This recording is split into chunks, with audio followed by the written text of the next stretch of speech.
Hi, welcome to NEET now, your NCERT destination. आज हम बात करने जा रहे हैं how is the sex of the baby determined from the chapter human reproduction. In fact ये आपको जेनेटिक्स के थ्रू भी पूछा जा सकता है। बेसिकली ये एक डिस्क्रिप्टिव क्वेश्चन है which can be asked in your class 12 board examination, so make sure you pay attention. जब भी हम इस क्वेश्चन की बात करते हैं, ये क्वेश्चन आपके 3 to 4 मार्क्स के लिए आ सकता है। तो यहाँ पे जब ये इतने मार्क्स के लिए आ रहा है तो सिर्फ आप स्पर्म्स और ओवम का हवाला देके ये आंसर कंप्लीट नहीं कर सकते। कैंसर किस तरीके से ये लिखना है, विल सी इट टुडे। चलिए, इस तरीके के जब क्वेश्चन आते हैं तब वो आपसे ये चेक करवाना चाहते हैं 2-3 चीजें कि आप आंसर कैसे रिप्रेजेंट करेंगे या फिर हम किस तरीके से एक बेबी का सेक्स डिटरमाइन करेंगे इस केस में। तो सबसे पहले आपको लिखना है कि जो आपकी फीमेल्स होती हैं, राइट, जिनको अगर हम क्रोमोसोम्स या गैमीट्स के सेंस में जाके अगर मुझे रिप्रेजेंट करना होगा तो मैं करूंगी एक्स एंड एक्स। मेल्स जो होते हैं they are heterozygous and then they have X and Y. अब होता क्या है कि जब एक फीमेल ओवम प्रोड्यूस करती है, n number of ovums during different months and years, but क्योंकि उसके पास दोनों ही क्रोमोसोम्स आपके कौन से हैं, एक्स एंड एक्स, तो फीमेल को हम क्या कहते हैं, फीमेल को हम कहेंगे that a female is homozygous, है ना, क्योंकि दोनों ही एक्स एंड एक्स हैं। वेयरएज जब हम मेल्स की बात करेंगे तो मेल्स आपके हो जाएंगे हेटेरोजाइगस, हेटेरोजाइगस। अब जब मेल्स एंड फीमेल्स दोनों अलग अलग हो गए हैं तो बेसिकली फीमेल जो भी गैमेट प्रोड्यूस करेगी वो एक ही टाइप का होगा। मेल्स हाउएवर 2 टाइप के गैमेट प्रोड्यूस करते हैं। तो जब आप इसको लिखेंगे, जब इसको आंसर करना स्टार्ट करेंगे आप, तब इस तरीके से थोड़ी सी रिप्रेजेंटेशन पे भी ध्यान देंगे, ठीक है। अब रिप्रेजेंटेशन पे जब ध्यान देंगे तो आप कुछ इस तरीके से बनाएंगे तो आपके लिए इजी हो जाएगा। जैसे आपने यहाँ बनाया विमेन, ठीक है, ये यहाँ पे इस केस में वुमेन हो जाएगा और इस केस में मैन हो जाएगा। अब जो ये गैमीट्स प्रेजेंट करेंगे हम, तो हम इसको लिखेंगे एक्स एंड एक्स, थोड़ा दूर दूर पे लिखेंगे। मैन के में लिखेंगे एक्स एंड वाई, यानी दोनों, राइट। इसी से रिलेटेड कई बार नीट में क्वेश्चन आता है कि जो आपकी स्पर्म्स हैं what chromosome will it carry, तो X Y, X and Y और एक्स और वाई दिया होता है, राइट। सो वहां पे आपको ध्यान देना है कि वहां पे जो आपकी स्पर्म होगी या तो वो एक्स कैरी करेगी या फिर वो वाई कैरी करेगी, वो दोनों कैरी नहीं कर सकती। इनफैक्ट जो स्पर्म है, जो उसका न्यूक्लियस होता है, राइट, वो या तो 22 प्लस एक्स होगा या फिर 22 प्लस वाई होगा, क्योंकि जब फर्टिलाइजेशन होगा तो जो हमारा क्रोमोसोम नंबर होता है विच इज एसेंशियली 46, वो रिस्टोर होगा। अब वो रिस्टोर कैसे होगा, 22 प्लस एक्स और 22 प्लस वाई किसके पास है, मेल्स के पास है। फीमेल्स के पास हाउएवर 22 प्लस एक्स ही होगा, इसके अलावा ऑप्शन नहीं होता है। और इसीलिए हमारे यानी कि जो ह्यूमंस हैं उनमें आपके जो मेल्स होते हैं they are responsible for determining the sex of the child, यानी बेटा होगा या बेटी होगी ये और कोई नहीं बल्कि जो मेल्स हैं वो डिटरमाइन करेंगे, वो स्पर्म डिटरमाइन करेगा, क्योंकि या तो वो एक्स होगा या वाई, राइट। अब देखते हैं, अब जो चांसेस हैं, जो फीटस जो आपका बनेगा, जाइगोट बनेगा, उसके चांसेस क्या हैं, अगर this X and this X fertilisers you get an X and X, X और ये वाला वाई, तो एक्स एंड वाई। तो एक क्या हो सकती है, गर्ल, और एक हो सकता है आपका बॉय।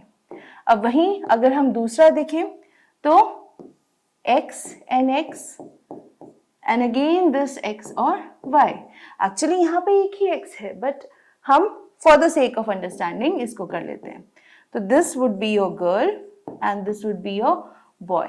तो यानी 2 बॉयज 2 गर्ल्स, यानी 50-50% का रेशियो अगर हम देखें तो जो हमारा बेबी है उसका जो भी सेक्स डिटर्मिनेशन है वो किसके ऊपर एक्चुअली डिपेंडेंट है, मेल। क्यों, क्योंकि किस टाइप की स्पर्म फ्यूज करेगी आपके ओवम के साथ, उस पे डिटरमाइन होगा। इस तरीके से आपको रिप्रेजेंट करके लिखना होगा कि आपका जो भी रिप्रेजेंटेशन है या जो भी आपका गर्ल बॉय है वो किस तरीके से आएगा। अगर आप इस तरीके का फ्लो चार्ट या इस तरीके का स्कीमेटिक रिप्रेजेंटेशन देते हैं, एग्जामिनर को समझ में आ जाएगा that you already know the concept well, और इस केस में आपके मार्क्स पूरे हो जाएंगे। अब इसी में आप आगे चल के लिख सकते हैं कि 50-50 चांस होता है कि whether it will be a girl and it will be a boy, right. So representation answers का बहुत जरूरी है। एंड नीट के साथ तैयारी करते करते क्लास 12 के कॉन्सेप्ट जब आप रिवाइज करते हैं, ये अगर आपके दिमाग में है तो इस तरीके से जो आपके नीट के क्वेश्चन होते हैं वो भी सॉल्व करना बहुत फास्ट हो जाता है। क्यों? क्योंकि हम यहाँ पे ध्यान एक एक चीज ध्यान से कर रहे हैं। कई बार मैंने स्टूडेंट्स को देखा है कि वो आंसर्स रटते हैं कि ये आया है तो यही आंसर होगा। नहीं, the answers can be tricky. आपके जो ऑप्शंस हैं वो ट्रिकी हो सकते हैं, तो हर एक ऑप्शन को सही से पढ़ना बहुत जरूरी है।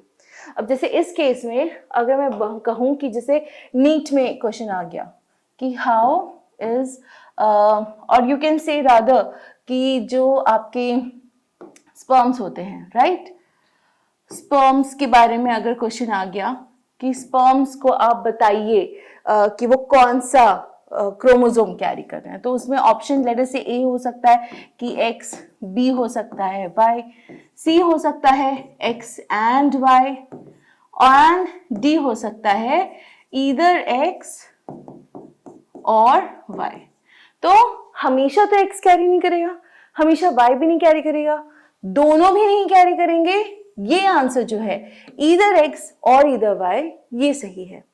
क्यों? क्योंकि जैसे हमने कहा फीमेल्स तो 22 प्लस एक्स यही रहेगा ओवम, मेल में 22 प्लस एक्स होगा या फिर 22 प्लस वाई होगा, डिपेंडिंग कि कौन सी स्पर्म फर्टिलाइज करती है ओवम को, जाइगोट की फॉर्मेशन होगी। अच्छा, अब यहाँ पे जैसे हमने कहा 46 हमारा क्रोमोसोम नंबर है, तो ये जो 22 है ये सब क्या होते हैं आपके ऑटोसोम्स, तो ये हो गए 44 प्लस अगर ये वाला ओवम इस स्पर्म के साथ फर्टिलाइज करता है तो एक्स एन एक्स 2 यानी कि 46, तो नंबर जो है आपका प्रॉपर्ली रिस्टोर हो गया।